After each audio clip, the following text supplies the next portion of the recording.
Así que vamos a darle la palabra ya a Juan Torres, cuando quieras una breve disquisición de lo que es este libro Hay alternativas. Muy buenas tardes a todas las personas, a todos y a todas las que estáis aquí. Muchísimas gracias por venir, por el abrazo colectivo que significa pues compartir unos minutos, un rato de esta tarde con nosotros. La verdad es que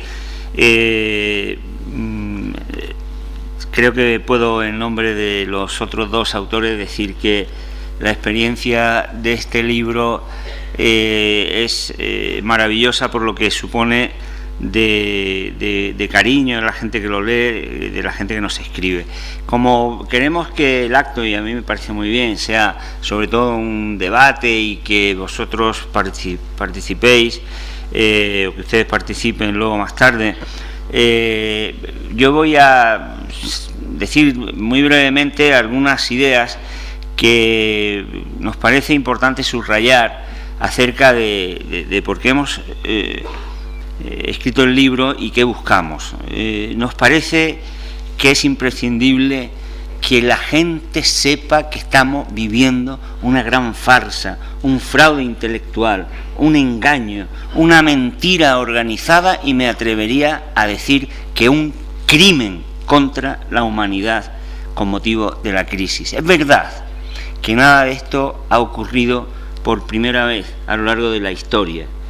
Es verdad que esto no es nada nuevo, pero tenemos la impresión de que estamos viviendo unos momentos en los que se exageran de tal modo el daño que está produciendo el sistema en el que vivimos y las políticas que se están aplicando, que es más necesario que nunca reaccionar y hacerle frente a esto. Lo que hemos pretendido con el libro, lo que pretendemos es tratar de explicar de una manera sencilla, de una manera lo más clara y transparente posible, en qué consisten esas mentiras que a base de decirlas un día y otro y otro y otro y otro, consiguen que se conviertan en verdades que la gente asume y que por lo tanto acepta, no diré que sin rechistar, pero por lo menos sin la contundencia y sin la respuesta potente que se merecen, hasta el punto de que han conseguido quienes se benefician de estas medidas que el mayor apoyo social que tienen las políticas que los enriquecen provengan de la gente a quien empobrece. Y eso es lo que hay que cambiar, eso es lo que tenemos que conseguir que se modifique, que sea de otra manera, que se derrumbe. En el libro tratamos de mostrar que, en primer lugar, estamos ante una crisis que ni es pasajera, ni es coyuntural, ni es singular, ni es concreta, sino que es una crisis sistémica, porque afecta a la totalidad de nuestras relaciones sociales y de nuestras relaciones humanas. Es verdad que su primera apariencia es la de una crisis financiera, hipotecaria, que tiene que ver con los bancos, con el dinero, pero no es solamente esa la única fractura que hay detrás de la crisis, porque esa crisis del despilfarro en el dinero virtual, de la insatisfacción y al mismo tiempo de la producción abundantísima de dinero ficticio, es algo exactamente o muy parecido a lo que ocurre con el uso que hacemos de los recursos naturales, porque la crisis financiera va acompañada de una crisis medioambiental sin parangón en nuestra historia, porque va acompañada de una crisis comercial que hace que cuando la humanidad tiene más recursos que nunca en su historia, haya millones de personas que mueren de hambre, casi 40.000 personas que mueren cada día. O una fractura que no tiene que ver solo exactamente con la economía, sino que tiene que ver también con nuestra propia naturaleza de los seres, como seres humanos. No pensemos que nos enfrentamos solo o que tenemos que arreglar solo una crisis financiera o una crisis económica, sino que nos enfrentamos a una crisis de civilización, de relaciones sociales y humanas. No podemos combatir solo lo que hacen los bancos, sino que tenemos que dar la vuelta a nuestras relaciones personales, a la desigualdad, a la discriminación que sufren las mujeres, al patriarcado que domina nuestras relaciones del día a día. Y por último, también es una crisis que muestra una fractura horrible, tremenda, entre la vida económica y el poder político, y por lo tanto no podemos salir de la crisis si no avanzamos de una manera importante en la democracia. Hemos escrito el libro tratando de demostrar que los argumentos que dan para hacer frente a la crisis, dicen ellos, son mentiras, son falsos. Son, como decía al principio, un fraude intelectual, que no hace falta bajar los salarios para crear empleo, que no hace falta liberalizar las relaciones comerciales para que haya más actividad económica, que no es verdad que no se puedan hacer otras cosas porque manda Europa, que no es verdad que lo que hay que hacer para que haya más empleo es reformar los mercados de trabajo para que los grandes empresarios tengan más poder de negociación. Hay que decirlo claramente, pero es importante que no solamente nosotros escribamos el libro, sino que todos ustedes lo entiendan, lo lean y se conviertan a su vez en mediadores frente a la sociedad. Lo que queremos con este libro es modestísimamente tirar de la manta, correr el velo para que se vean las porquerías del sistema en el que vivimos. La avaricia, la codicia, la desigualdad, el daño tremendo que hacen los bancos y el capital económico y financiero al conjunto de la sociedad. Y queremos tirar de esa manta porque solo si desvelamos a la gente la naturaleza de lo que está pasando, la infelicidad que comporta en realidad aceptar el orden en el que estamos viviendo, y la virtud que tiene enfrentarse a ese orden del sistema en el que vivimos, pues vamos a poder cambiar las cosas. Hemos tratado de ayudar a la rebeldía, hemos tratado de contribuir con ideas al movimiento del 15M, a los sindicatos, a las organizaciones, a los movimientos sociales, a los partidos políticos, a todas las personas, a los de abajo, que estamos hartos de vivir en un mundo que se rompe, que se fractura constantemente, simplemente para que una pequeña minoría tenga cada vez más beneficios y más privilegios.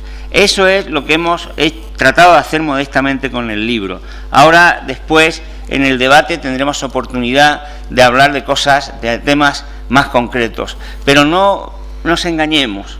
Como dice Noam Chomsky en el prólogo, esto que está pasando ni es un hecho natural, ni es algo que venga impuesto por unas leyes insondables y que están al margen de los seres humanos. No, lo que está ocurriendo, el empobrecimiento continuado, la desigualdad que es la más alta de los últimos 30 años, los millones de muertes de gentes por hambre o por falta de agua, es el resultado de decisiones políticas que toman seres humanos como nosotros, que se han arrogado un poder que no tienen, y por lo tanto que es preciso que las personas normales, las personas honestas, las personas que simplemente aspiran a que el mundo sea más justo, que sea más igualitario, que las personas podamos vivir de una manera más feliz, nos empoderemos y le digamos que no de una vez a la injusticia y al desorden que quieren imponer en nuestras vidas. Y eso es lo que yo puedo decir del libro,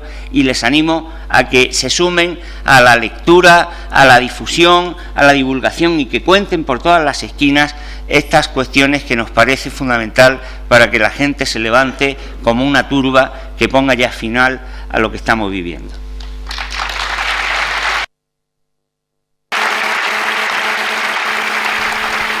Juan Torres, la realidad salarial.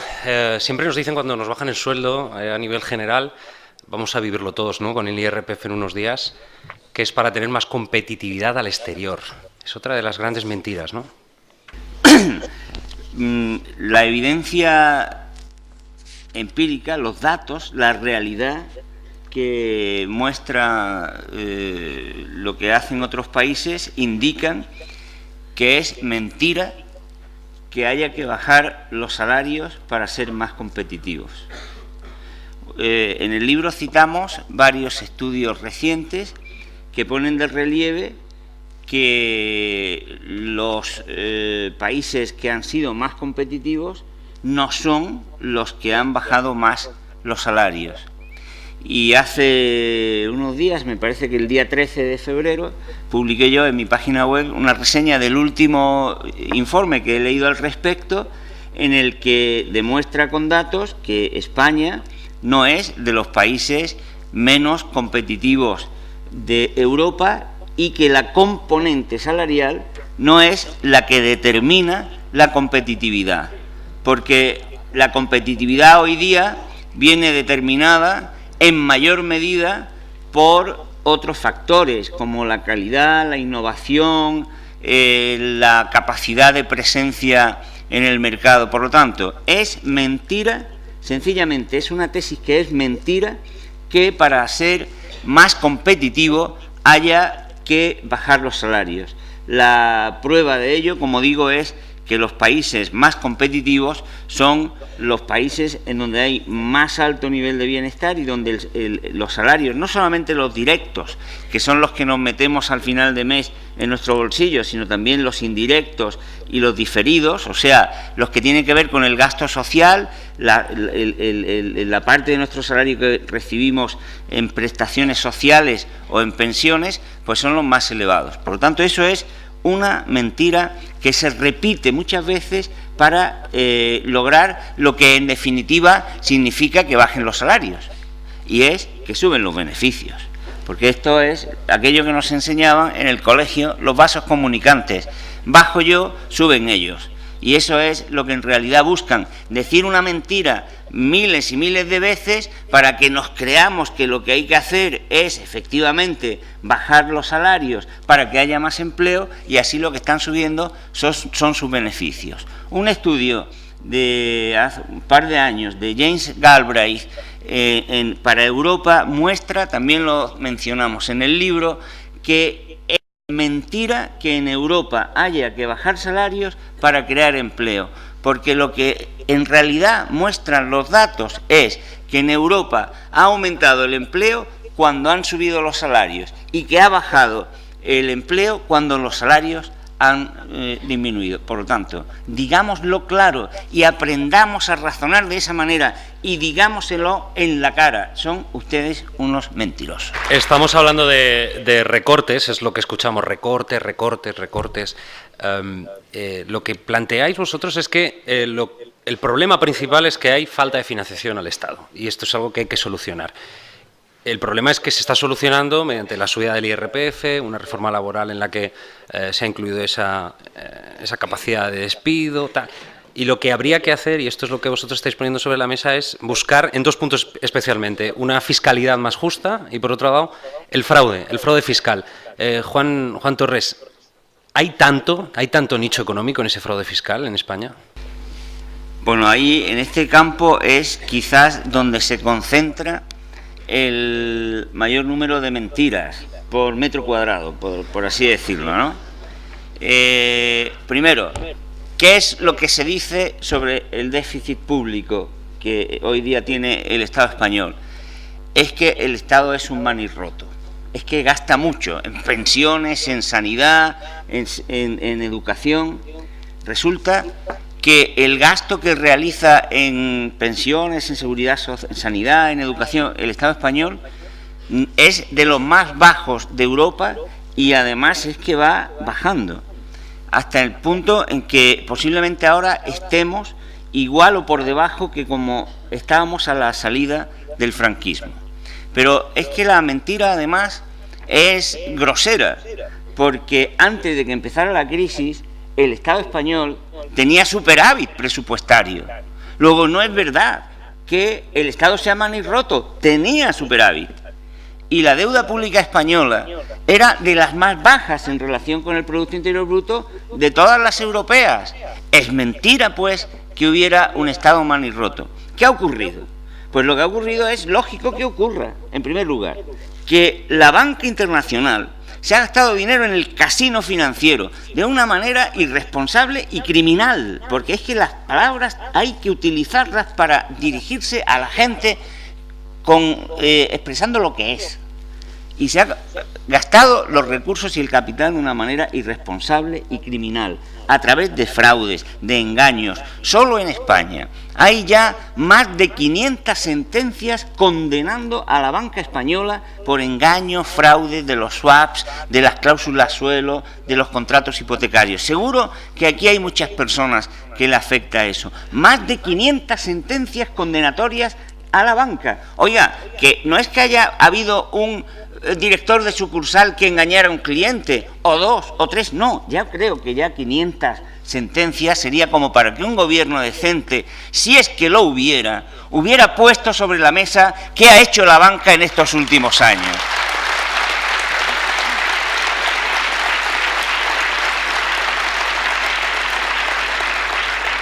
Pues bien, ¿qué ha ocurrido? Que si se ha descapitalizado la banca, y al descapitalizar la banca ha cerrado el grifo de la financiación a la economía, a las familias y a la empresa. Y cuando las familias y las empresas se han quedado sin crédito, la economía inevitablemente se viene abajo. Entonces, al venirse la economía abajo, naturalmente los ingresos del Estado disminuyen. Y además de eso, el gobierno, cuando ve que la banca ha hundido a las economías, pues ha tenido que hacer planes de gasto extraordinarios. Y eso, lógicamente, ha hecho que aumente el desnivel entre ingresos que bajaban y gastos que subían. Y además, para colmo, en lugar de dejar caer a los bancos irresponsables y criminales que habían creado, se le han dado miles de millones de dólares y de euros, porque los gobiernos al servicio de la banca tienen interés en salvar a los bancos, pero no en salvar a las personas. Y entonces eso es lo que ha producido el déficit más elevado como una consecuencia extraordinaria, como una circunstancia derivada de la crisis que provocaba la banca. ¿Y qué ocurre cuando un gobierno se enfrenta frente a una catástrofe? Vamos a dejar ahora de valorar la actuación del gobierno. Lo cierto es que tenía delante una catástrofe, que ha aumentado extraordinariamente la deuda. ¿Qué puede hacer un gobierno? Pues recurrir a su banco. ¿Cuál es el banco del gobierno? El Banco Central, en Europa llamado Banco Central Europeo. De hecho, eso es lo que hizo el gobierno de Estados Unidos cuando se enfrenta a una circunstancia extraordinaria como era la crisis financiera. Y la Reserva Federal, que es el banco central del gobierno del Estado de Estados Unidos, presta al 0% al gobierno para que salga adelante de una circunstancia extraordinaria provocada por criminales financieros. Pero en Europa, en donde el Banco Central Europeo se diseña siguiendo el catecismo infundado del neoliberalismo reciente, se pone en su estatuto que el Banco Central Europeo no puede financiar a los gobiernos. O sea, eso es como si se dice, el Banco Central Europeo no será un banco central. Pues díganlo ustedes, claramente. Claro, cuando explico eso siempre me dice la gente, oye, ¿y por qué no puede financiar el Banco Central Europeo a los gobiernos? La respuesta es sencilla. Si no financia al 0% el Banco Central Europeo a los gobiernos, ¿quién financia a los gobiernos? La banca privada, al 5, al 6 o al 7%.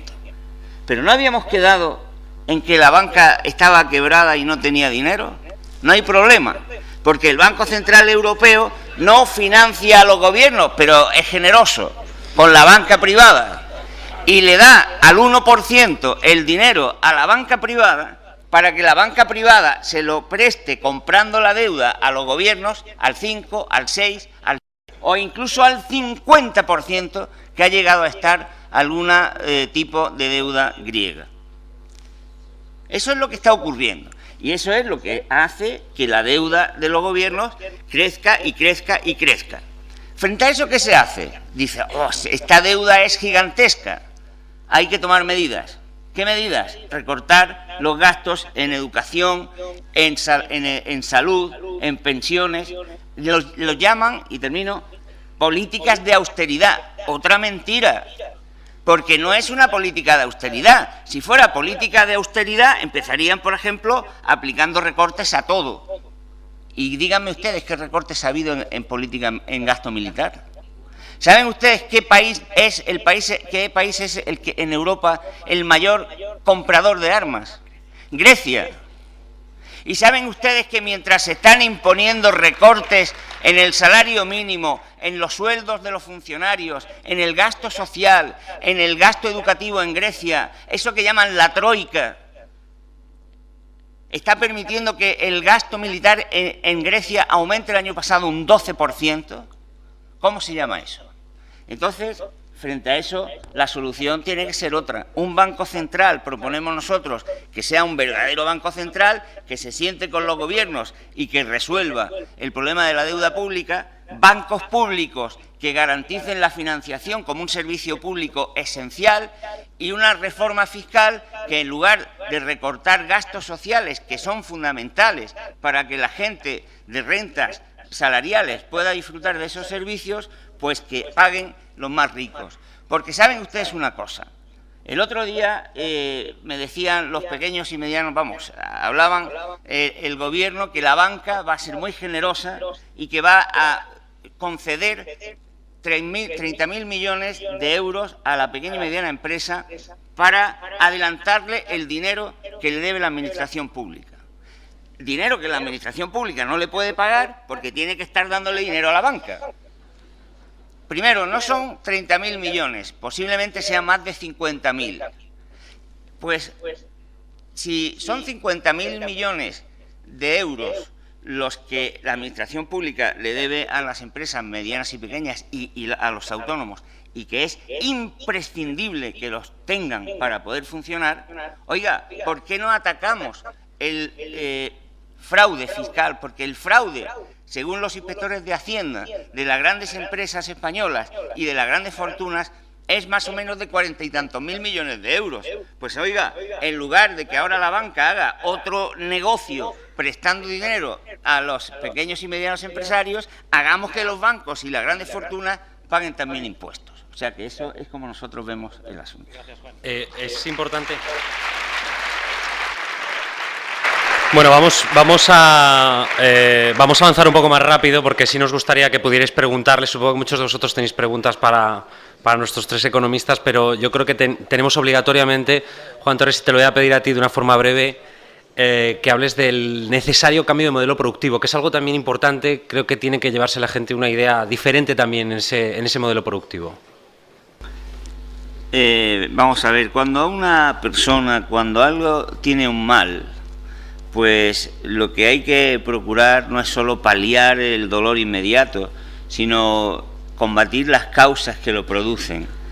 Y lo que hemos visto en los últimos años en la economía internacional y en la economía española es que el modo de generar actividad es un modo intrínsecamente insostenible e intrínsecamente irracional y dañino, porque es un modo de producir que se basa, primero, en el uso de los recursos naturales sin medida y sin tomar ni siquiera en consideración contable los residuos que deja y el destrozo que produce en la naturaleza. Por lo tanto, en primer lugar, hay que cambiar de modo de producir y de modo de consumir para que los productos que se llevan para satisfacer las necesidades de la gente y el modo en que los consumimos, pues sea mucho más, esté congraciado, por así decirlo, con la naturaleza. En segundo lugar, ya se ha dicho antes, no puede sostenerse un modo de producir, un modelo productivo que se base en la especulación. Es muy rentable. Efectivamente, lo que ha dicho Alberto y lo que antes señalaba Vicente Navarro, es obvio, pero fíjense ustedes, es que se tarda 4 segundos en invertir 1.000 millones de dólares en los mercados especulativos. Mientras haya libertad para hacer eso, ¿cómo vamos a garantizar que los recursos vayan a producir bienes y servicios para las personas, para los seres humanos? Por lo tanto, hay que invertir y hay que poner controles y hay que reprimir los movimientos especulativos, hay que desincentivarlos y hay que evitar que ocurra en el mundo lo que dice Eduardo Galeano que pasa y que es una barbaridad, y es que el dinero tiene más libertad que los seres humanos. Hay que cambiar eso. En tercer lugar, el tipo de actividad que debemos llevar a cabo para que no vuelvan a pasar las cosas que ocurren tiene que estar orientado a satisfacer necesidades auténticas. No tiene ningún sentido producir y producir viviendas y viviendas y viviendas, o producir automóviles, automóviles y automóviles. Tenemos que generar un tipo de producción, un modelo productivo que se oriente a la satisfacción de las necesidades efectivas, que son las necesidades cercanas a nosotros. Las necesidades del ser humano no son solo las de tener, sino también las de ser persona, las de relacionarse con las demás, las de cuidarnos unos a otros. Y por lo tanto tenemos que reorientar el modo de producir y el modo de consumir no solo al tener, porque al final resulta que tenemos un teléfono nuevo cada 2 meses, pero eso no es lo que satisface las necesidades auténticas de los seres humanos. Y luego el modelo productivo, como también se ha dicho antes, no puede estar basado en una desigualdad permanente. El modelo productivo no puede basarse en que se restrinja el salario, en que haya menos empleo, y como hay menos ingresos y no se pueden producir servicios públicos para atender a los niños, a las niñas, a los mayores, se le diga a las mujeres que se tienen que ir a sus casas a intensificar el trabajo y a trabajar horas y horas y horas. El modelo productivo tiene que ser un modelo de corresponsabilidad entre las personas, entre los hombres y las mujeres y entre las instituciones públicas y los ciudadanos. Por lo tanto, tiene que ser un modelo productivo igualitario. Y tiene que ser también un modelo productivo que no olvide que los seres humanos no solo somos unas mercancías, hay que desmercantilizar el trabajo humano, hay que desmercantilizar la actividad laboral. No puede ser que la generación de ingresos en la vida social y en la vida humana dependa de que una parte de la población obtenga beneficio.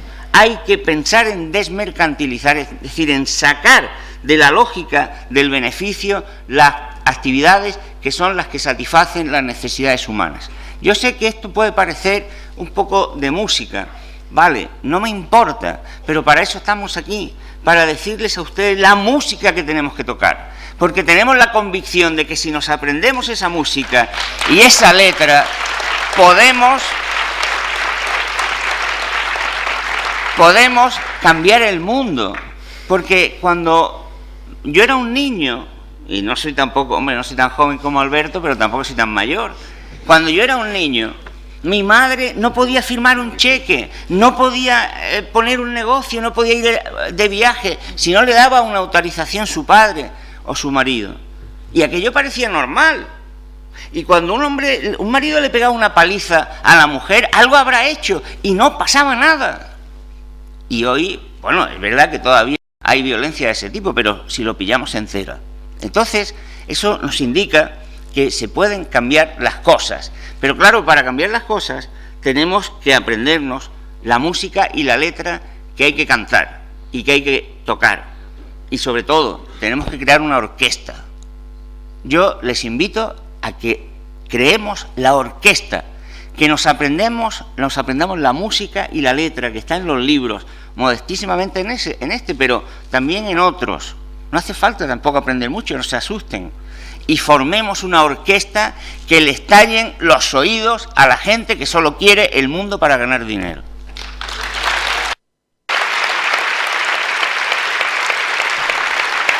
Sí. Si vamos a agrupar 3 preguntas.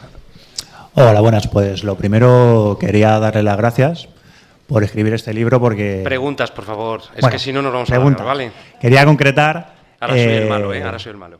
De las 115 medidas que se proponen en este libro, ¿cuáles son las más inmediatas o viables que se pueden tomar? ¿Cuáles son las más urgentes o posibles en el corto plazo, digamos? Y, sobre todo, dentro de este marco de democracia incompleta que tenemos en España, ¿qué podemos hacer los ciudadanos, aparte de concienciarnos nosotros mismos y, evidentemente, manifestarnos? A nivel democrático, ¿qué más podemos hacer para empujar ese cambio que todos queremos y parece imposible de conseguir? Y también quería saber si... Bueno, ahí lo dejo. Por aquí... A ver, ¿alguna pregunta más por este sector? Por allí atrás.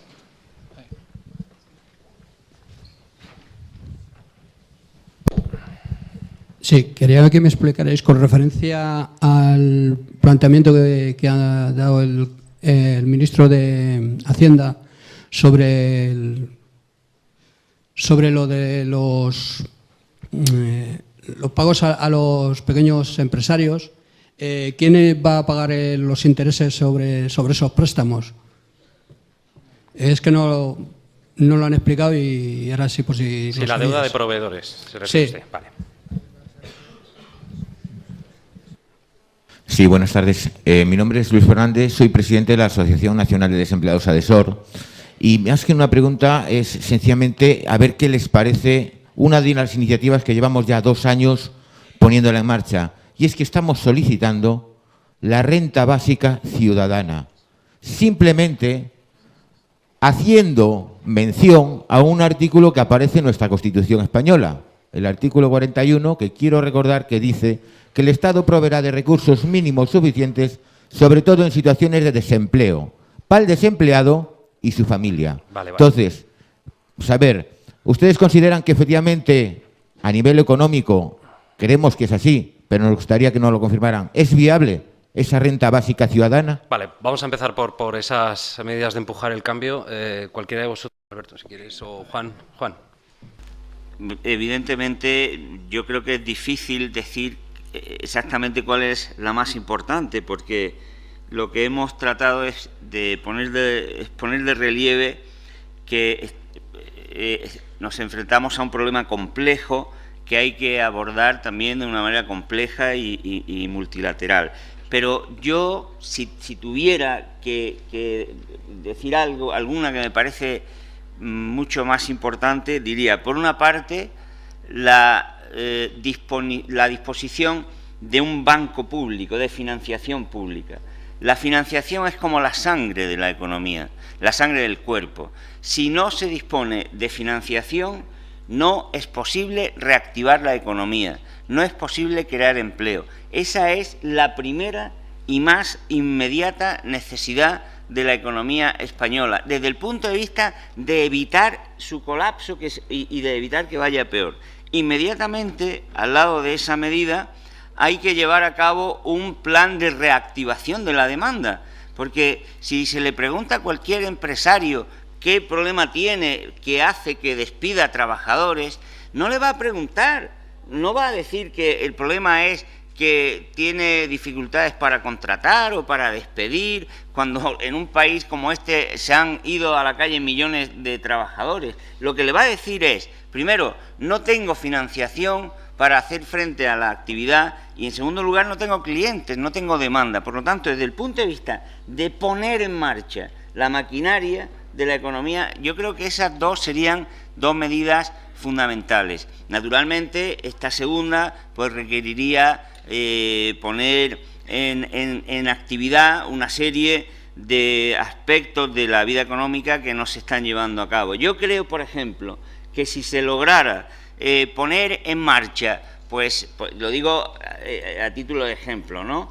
Redes, los programas que incluso estaban previstos de escuelas infantiles, la financiación de la ley de dependencia de una manera que no reproduzca la desigualdad y la discriminación de género que había anteriormente a ella. Si se pusiera en marcha una inyección de recursos para reactivar o para activar toda la economía vinculada a los gastos sociales, como antes ha dicho Vicente Navarro, se podrían crear casi de inmediato millones de trabajadores. Naturalmente también sería urgentísimo poner en marcha un plan de actuación frente a la evasión fiscal y una reforma fiscal que permitiera la generación, que podría ser inmediata, de ingresos, ¿no?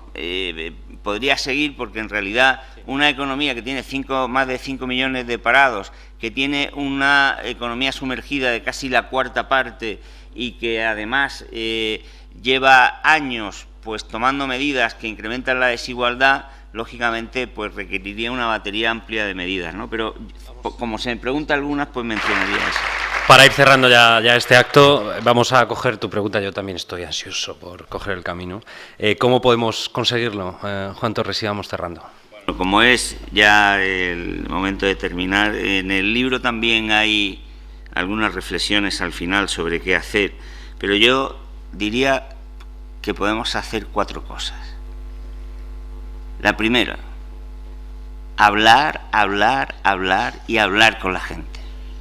Contarle a la gente lo que vemos y permitir y dejar que la gente nos hable. Hablar, ¿no? Se dan ustedes cuenta de que lo que han buscado y conseguido es que nos aislemos unos de otros, que no hablamos ni con nuestros vecinos, que no sabemos cómo se llama la persona que vive al lado de nuestra puerta.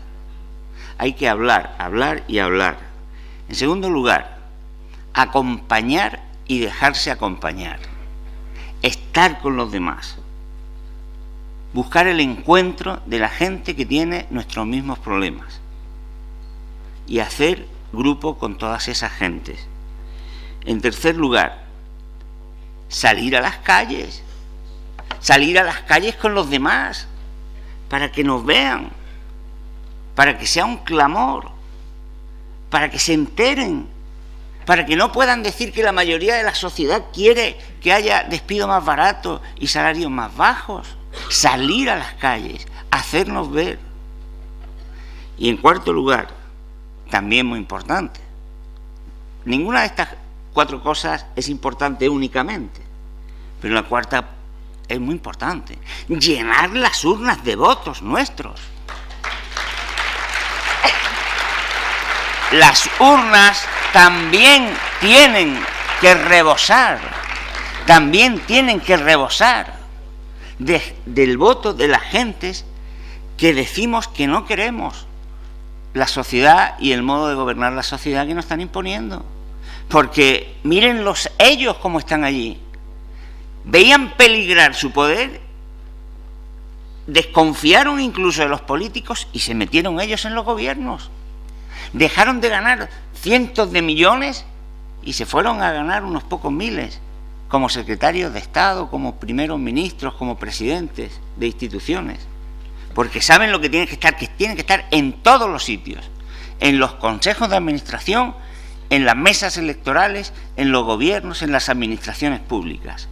¿Y en cuántos frentes estamos nosotros? Hay que estar en todos los frentes. Y tenemos posibilidades de hacer eso de una manera inmediata. El día 29 de febrero hay una convocatoria europea para que la ciudadanía diga que no quiere esto. Vayamos allí. Y una última cosa, y a mí no me gusta dar consejos a nadie, pero por otro lado, supongo que para eso vengo, ¿no? Una propuesta que yo les hago. Mire, aquí más o menos hoy había 1000 personas, ¿no? Más o menos. Sí. Supongamos que a 500 les ha dado igual lo que hemos dicho. Bueno, vale, 500 de las personas que están ustedes aquí, les parece bien lo que Vicente Navarro, Alberto, hemos estado diciendo. Supónganse que cada una de esas 500 personas, al salir de aquí, se van con la idea de hablar con 10 personas en el próximo mes, en los próximos 2 meses, para hablarle de esto, para hablarle de lo que dice el libro, para descubrirle las mentiras que hay? Pues ya serían 5.000. Y si esas 5.000 personas se comprometen a hablar con otras 5 cada una, serían 25.000. De tal manera que en pocas semanas, simplemente hablando con gente, sin necesidad de hacer una cosa, un esfuerzo gigantesco, estoy hablando de hablar con 10 personas y pedirle que hablen con 5 cada una, tendríamos una marea humana en Madrid, en Barcelona, en Andalucía y en toda España. ¿Por qué no lo hacemos? Vamos a hacerlo, lo podemos hacer. Háganlo y verán ustedes cómo se asustan y cómo no hay nada que nos frene.